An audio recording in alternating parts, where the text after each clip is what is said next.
Hello everyone. This is Ashima Agarwal from Hisar, Haryana. Okay, so I am the physics verified tutor recently teaching the students of 11th, 12th, bachelors and masters. I pursued my BSc under Kurukshetra University and masters under Punjab Technical University from Bathinda. Also done bachelors of education from Guru Jambheshwar University from Hisar. So I am in this teaching field from the last 4+ years, and Urban Pro has served a very good platform for me to getting in touch with different students with different locality, and especially at the time of COVID, Urban Pro came up with very good collaboration with Zoom. Additionally, for both students and teachers, Urban Pro serves a very good educational platform. Okay, आज हम हमारे जो discussion है वो एक physics का topic है जो हमारे पास एटॉमिक और न्यूक्लियाई से रिलेटेड है। आज हम इस टॉपिक के बारे में थोड़ा कोलैबोरेट होने की कोशिश करते हैं। सो आज मैं आपको पढ़ाने वाली हूँ, जो मैं टॉपिक्स कवर करूंगी वो कौन कौन से हैं। वो है alpha particle scattering experiment, second है Bohr model, and third is energy level, and fourth is hydrogen spectrum. यानी कि आज हमारे पास हम वही चीजें एक्सप्लेन करेंगे जो हमारे पास एटॉमिक न्यूक्लियाई से रिलेटेड हैं, जहां पर न्यूक्लियस यानी कि न्यूक्लियर चीजों का भी यूज होगा और एटॉमिक चीजों का भी। न्यूक्लियर में क्या होता है कि हमारे पास रेडिएशंस अपने आप ही बाहर आती रहती हैं, उसमें से alpha particle, beta particle and gamma particles बाहर आते हैं। उसी तरह से हमारे पास यहाँ पर है, मैंने सबसे पहले एक्सपेरिमेंट एक्सप्लेन करना है अल्फा पार्टिकल स्कैटरिंग एक्सपेरिमेंट, यानी कि एक ऐसा एक्सपेरिमेंट जहां पर अल्फा पार्टिकल बाहर निकलते हैं। वो हमें पता करना है कि इसी जैसे मेरे पास लेड है या फिर यूरेनियम है, उनमें मुझे ये नहीं पता होता कि इसमें से अल्फा पार्टिकल बाहर निकलेगा या बीटा पार्टिकल। तो अब मैं एक ऐसा एलिमेंट लूंगी जहां से मुझे पता लगेगा कि इसमें से मैंने अल्फा पार्टिकल को बाहर निकाला है। ओके, सो ये एक एक्सपेरिमेंट है जहां पर जिसको हम बोलते हैं गोल्ड फॉयल एक्सपेरिमेंट या फिर रदरफोर्ड एक्सपेरिमेंट। इसमें क्या होता है, ये एक्सपेरिमेंट किसने दिया था? ये एक्सपेरिमेंट दिया था रदरफोर्ड ने। लेकिन रदरफोर्ड ने ये एक्सपेरिमेंट तब दिया जब उसके लैब में काम करने वाले दो साइंटिस्ट ने इस एक्सपेरिमेंट को परफॉर्म किया। वे दो साइंटिस्ट कौन कौन से थे? उनका नाम है H Geiger and the second one is E Marsden. ये दो एक ऐसे साइंटिस्ट थे जिन्होंने इस एक्सपेरिमेंट को और परफॉर्म भी कैसे किया? गोल्ड फॉइल के साथ परफॉर्म किया। हमारे पास इसके अंदर क्या क्या अपरेटस है? किसी भी चीज को फिजिक्स के अंदर अगर हम कोई एक्सपेरिमेंट कर रहे हैं तो उसमें हमें सबसे पहले क्या चाहिए? अपरेटस चाहिएंगे। अगर एक्सपेरिमेंट करना है तो ऑब्वियसली बात है हमें उसके लिए अपरेटस चाहिए। अपरेटस यहाँ पर क्या क्या है? गोल्ड फॉइल है, स्क्रीन है और लेड का कोई लेड है या फिर कोई भी एक रेडियो एक्टिव एलिमेंट ले रखा है मैंने, तो वो एक रेडियो एक्टिव एलिमेंट हो गया, गोल्ड फॉइल हो गई और एक स्क्रीन हो गई है। इस स्क्रीन के ऊपर हमारे पास अल्फा पार्टिकल है या बीटा पार्टिकल है या गामा पार्टिकल है, वो अपना पैटर्न ड्रॉ करते हैं जिससे हमें पता लग जाता है कि यहाँ पर अल्फा पार्टिकल आए हैं, बीटा पार्टिकल आए हैं या गामा पार्टिकल आए हैं।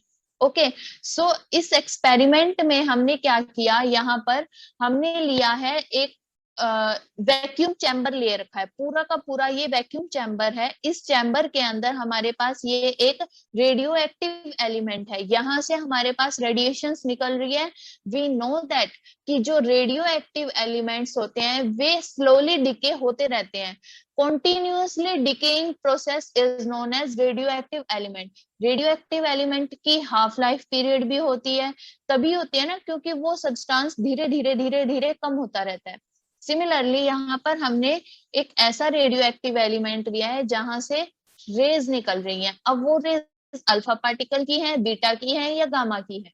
अब जो हमारे पास मैंने एलिमेंट लिया है वो यहाँ से डिके होगा, गोल्ड फॉइल पे जाके टकराएगा और टकराने के बाद आधे जो पार्टिकल्स हैं अल्फा पार्टिकल के वो तो सीधे चले जाएंगे, कहीं पर भी डिफ्लेक्ट नहीं होंगे। आधे जो पार्टिकल होंगे वो वापस आ जाएंगे और आधे जो पार्टिकल होंगे वो 90 डिग्री के ज्यादा एंगल पे रिफ्लेक्ट होंगे और आधे 90 डिग्री से कम पे रिफ्लेक्ट होंगे। यानी कि कोई 10,000 अल्फा पार्टिकल में से कोई एक पार्टिकल ही ऐसा है जो centre of the gold foil pass होगा। ओके, तो यहाँ पर भी हमारे पास ये मैंने आपको एक सिस्टमैटिक ढंग से बताया है कि यहाँ पर क्या हो रहा है। जैसे ये लेड की ब्रिक्स रखी हुई है, ये पूरा वैक्यूम चैम्बर है मेरे पास। This is the source of alpha particle. मैंने अभी यहाँ पर स्पेशली अल्फा पार्टिकल का सोर्स ही लिया है। तो अल्फा पार्टिकल की बीम निकलेगी, यहाँ पर ये गोल्ड फॉइल लगी हुई है मेरे पास दोनों तरफ, और यहाँ पर ये ZNS की स्क्रीन लगी हुई है। यहाँ पर मेरे पास डिटेक्टर है स्क्रीन पर देखने के लिए कि कितने पार्टिकल डिफ्लेक्ट हुए, कितने पार्टिकल स्क्रीन पर जाकर लगे हैं, वो सब चीजें हम यहाँ पर स्क्रीन पर पता लग जाएगी। ओके, तो अब नेक्स्ट है मेरे पास कि हमने कोई भी चीज है हमने उसे सेटअप कर लिया। सेटअप करने के बाद हम ये देखते हैं कि हमने उसमें क्या क्या चीज ऑब्जर्व की। जैसे कोई क्लास में टीचर पढ़ा रहा है, अगर कोई बच्चा इधर उधर देख रहा है तो टीचर ऑब्जर्व करता है बच्चे को और बाद में बोलते हैं ना। तो उसी तरह हमने सबसे पहले कुछ ऑब्जर्वेशंस की।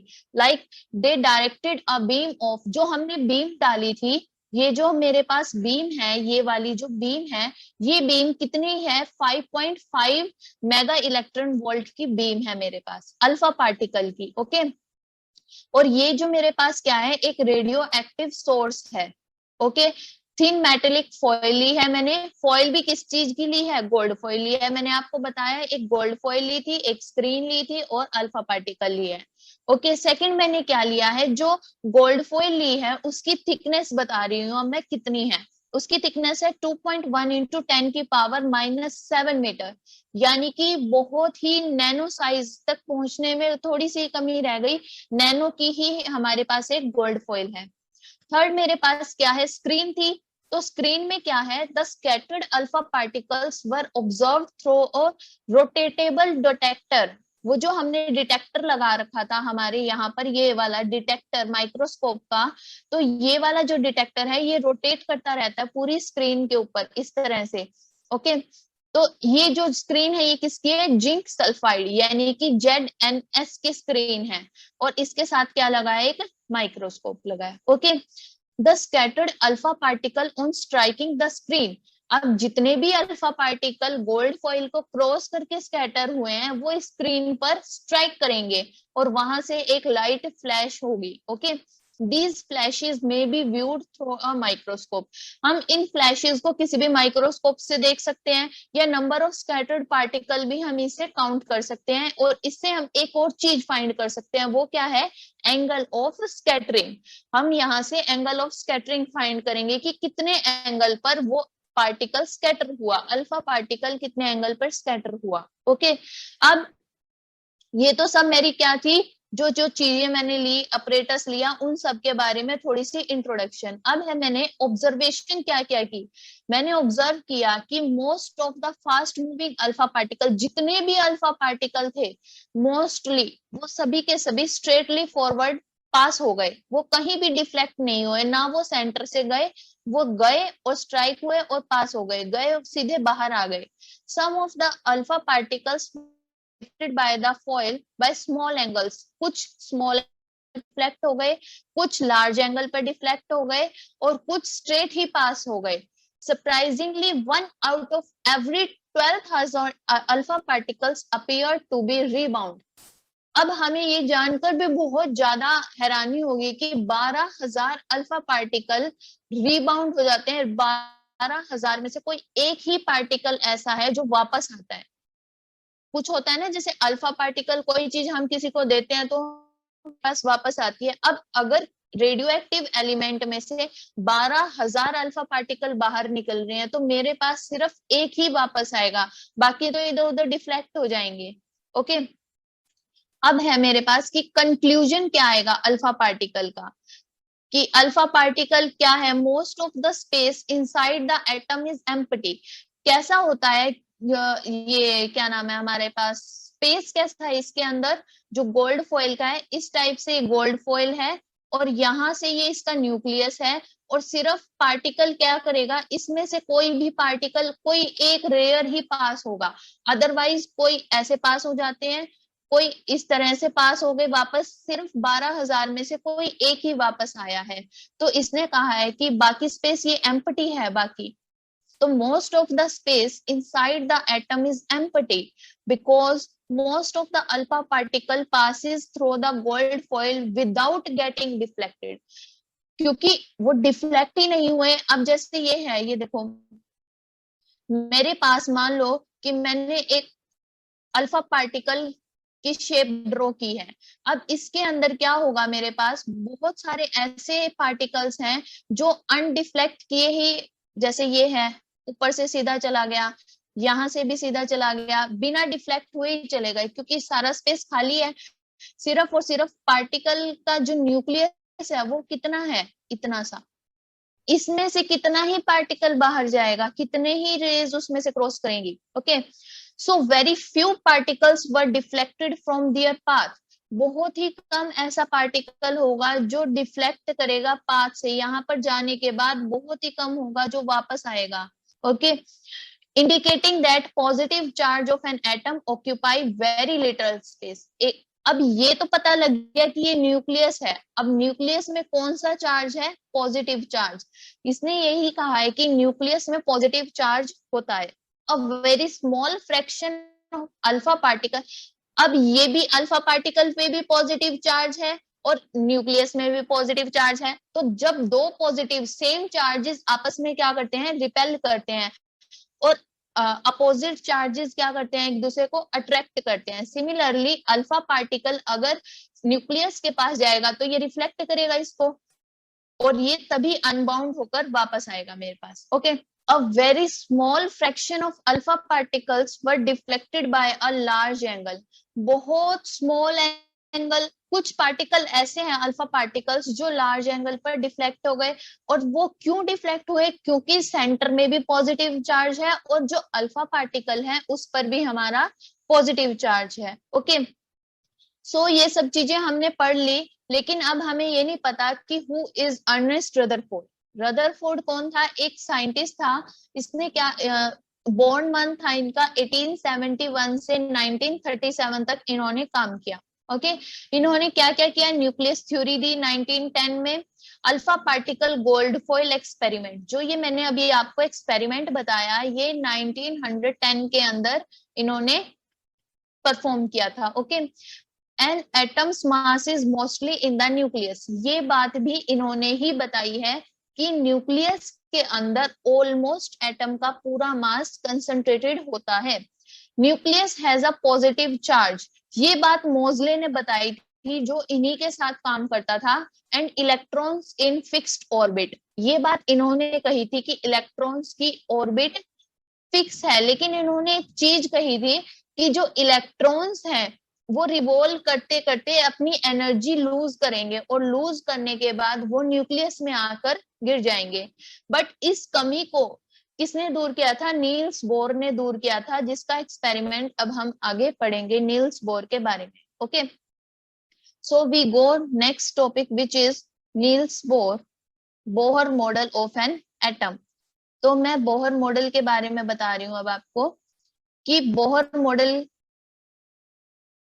बोहर कौन थे एक। अब इन साइंटिस्ट के बारे में मैं आपको थोड़ा सा बता देती हूँ, एक्सप्लेन कर देती हूँ कि बोहर कौन थे। Niels Bohr, a Danish, studied in Rutherford laboratory since 1912। Rutherford की लेबोरेटरी में नील्स बोहर भी पढ़ते थे। ओके, ही सक्सेसफुली एक्सप्लेन, उन्होंने ये देखा था कि उन्होंने टीचर हैं या उनके जो प्रोफेसर हैं उन्होंने एक ऐसा मॉडल दिया जिसमें उन्होंने ये बताया कि इलेक्ट्रॉन की स्टेशनरी ऑर्बिट होती है और वो whole mass of the is concentrated on the centre of the atom, यानी कि न्यूक्लियस में।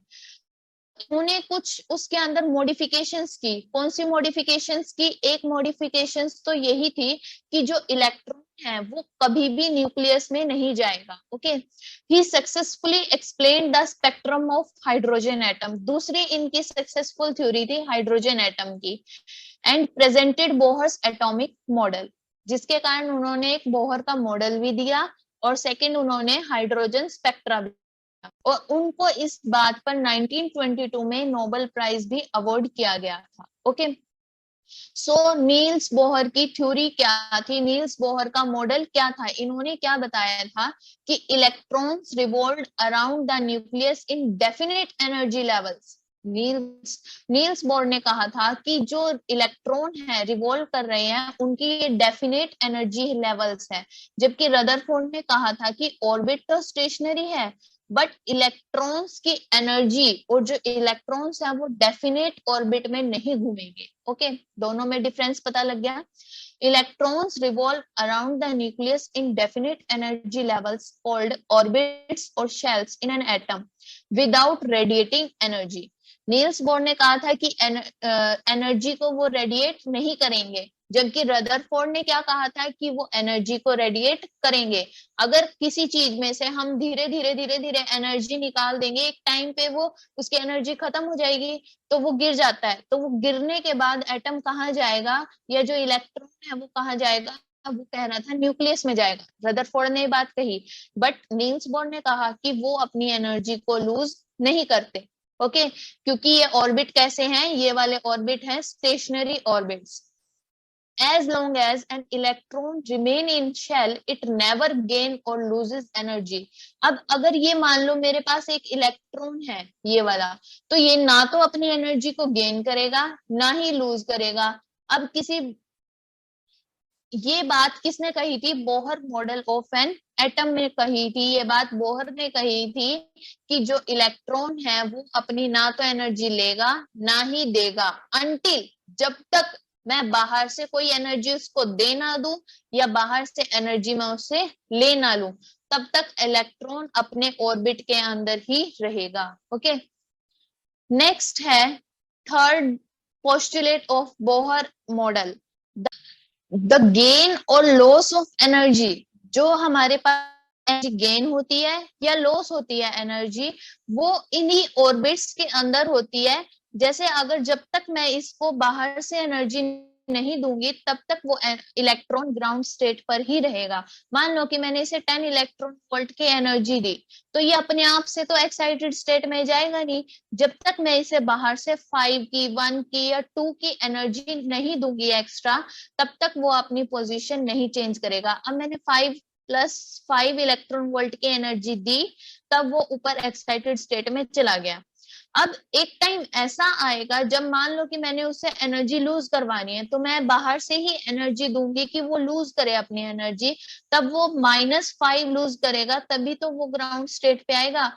यानी कि इलेक्ट्रॉन अपने आप से ना तो एनर्जी गेन करेंगे ना ही अपने आप से लूज करेंगे एनर्जी का, बट वे एक स्टेट से दूसरी स्टेट पर जंप कर सकते हैं अगर मैं एनर्जी दूं तो।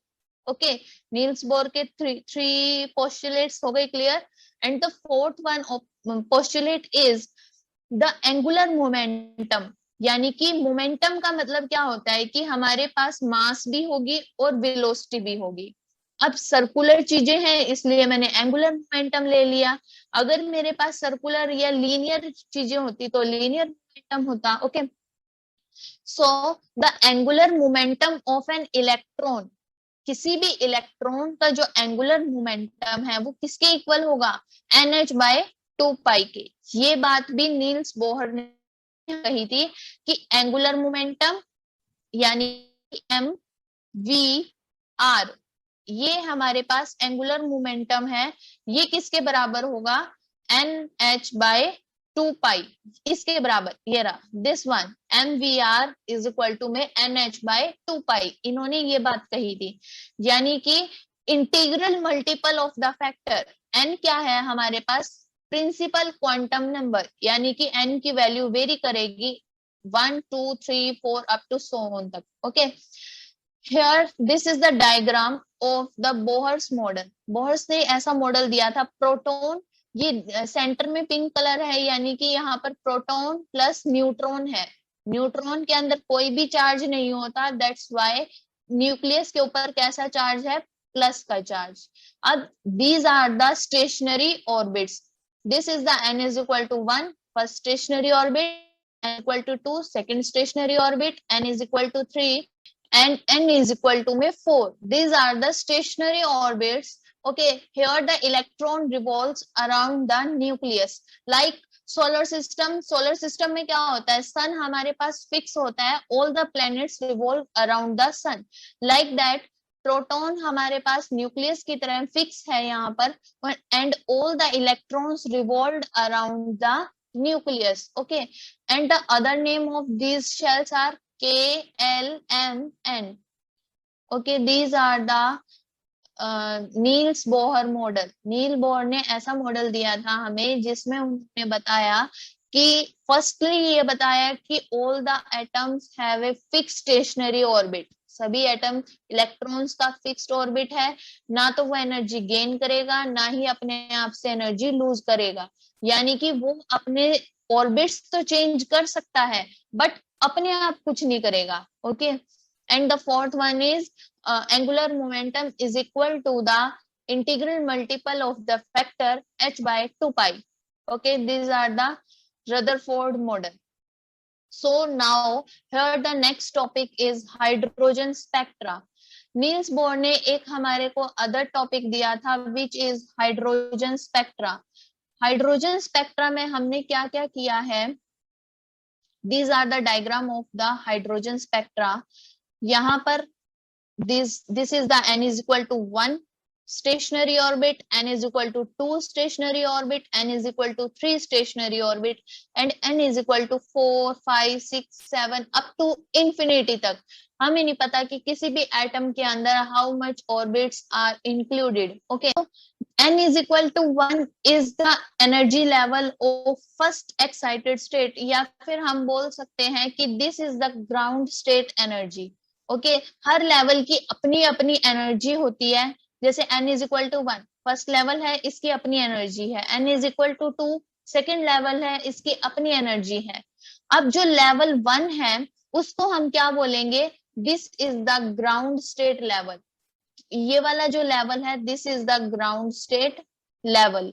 And n is equal to 2 is first excited state, क्योंकि ये फर्स्ट ही स्टेट है, एक्साइटेड भी है. और जो चीज हमने पहले पीछे पढ़ा था कि ये लेवल ग्राउंड स्टेट होता है, ऊपर वाला एक्साइटेड. अब ये फर्स्ट एक्साइटेड स्टेट है, ये सेकंड एक्साइटेड स्टेट है, ये थर्ड एक्साइटेड स्टेट है. तो इसी तरह सो ऑन करते करते हमारे पास हर स्टेट की अपनी एक अलग एनर्जी होती है. अब जो ग्राउंड स्टेट एनर्जी है उसको हम लिखते हैं E0 से. E0 जो फर्स्ट है उसको E1 से लिखेंगे फर्स्ट एक्साइटेड स्टेट को, और सेकंड एक्साइटेड स्टेट को हम लिखते हैं E2 से. Similarly so on.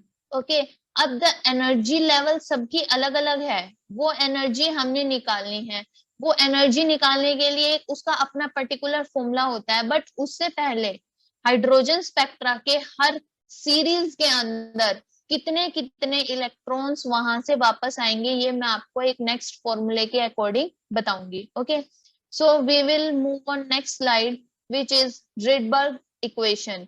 इस इक्वेशन के थ्रू ही मैं आपको बताऊंगी कि कैसे हमारे पास जो एनर्जी लेवल्स हैं वो निकले हैं, कैसे स्पेक्ट्रम शो हुआ है. यहाँ पर 1 बाय लैम्डा, लैम्डा क्या शो कर रहा है, वेवलेंथ. वेवलेंथ किसकी होगी, किसी भी इलेक्ट्रॉन की जो अपना स्टेट छोड़कर दूसरे स्टेट में आएगा, अपना एनर्जी लेवल छोड़कर दूसरे एनर्जी लेवल में आएगा, तो वहां से कुछ रेडिएशंस बाहर निकलेंगी और वो रेडिएशन किस फॉर्म में होंगी, एच न्यू की फॉर्म में होंगी. This is the H new. अब आर एच क्या है, Rydberg constant. R H Rydberg constant. N1 क्या है हमारे पास, जो हमने पीछे एक्साइटेड हैं यहाँ पर N1 और N2. ये मेरे पास क्या है, N1 है ये वाला, N इज इक्वल टू 1, और N इज इक्वल टू 2 क्या है, N2. यानी कि N1 वाले की जगह पर यहाँ पर मैं अब क्या अप्लाई कर सकती हूँ, 1, और 2 की जगह पर 2 और इसका स्क्वायर यानी कि 4. 1 माइनस 1/4 करके हम इस इक्वेशन के अंदर वैल्यू फाइंड कर सकते हैं. N is equal to 1 and 2 are the integers and whole number. N2 is always greater than N1। obvious सी बात है, N1 सबसे ग्राउंड स्टेट है, उससे ऊपर तो बढ़ ही रहे हैं नंबर, तो इसका क्या मतलब हुआ कि N2 हमेशा ही बड़ी रहेगी, चाहे यहाँ पर कोई भी आ जाए। In other words N1 is 2। अगर मैं सेकेंड एक्साइटेड स्टेट लेती हूँ तो N1 2 हो जाएगी और N2 क्या हो जाएगा 3। ओके, सो इन्फिनिटी तक हम इसी तरह जाएंगे। तो यहाँ से हमें पता लग जाएगा कि हमारे पास कितने इलेक्ट्रॉन्स या उसकी एनर्जी कितनी है, वेवलेंथ की। मोस्टली तो यहाँ से हम उसकी क्या फाइंड करेंगे, वेवलेंथ। वेवलेंथ से ही हम उसकी एनर्जी भी फाइंड कर सकते हैं। बट आज के टॉपिक में आज हम इतना ही कोलैबोरेट करेंगे इसके बारे में, ने क्या क्या पढ़ा, रिडबर इक्वेशन कुछ पढ़ ली। सो आज this was about today's lesson के बारे में। आपको इस वीडियो के बारे में, इस पीपीटी में आपको जो भी आपको समझ में नहीं आया, you can contact with me on urban pro. आपको अगर इस वीडियो में कुछ भी प्रॉब्लम है, कहीं पर भी आपको कुछ समझ नहीं आ रहा है, इससे रिलेटेड आप कुछ पूछना चाहते हैं या इससे भी ज्यादा आप कुछ जानना चाहते हैं, तो आप मुझे अर्बन प्रो पर कॉन्टेक्ट कर सकते हैं। अब जो ये कोरोना का टाइम चल रहा है, इस टाइम के अंदर बच्चे ऑनलाइन ही पढ़ाई कर रहे हैं। सो मैं चाहती हूँ कि आप सब ऑनलाइन रहे, ऑनलाइन रहकर पढ़ाई करें, घर पर रहे, सेफ रहे और अर्बन प्रो से जुड़ कर रहे।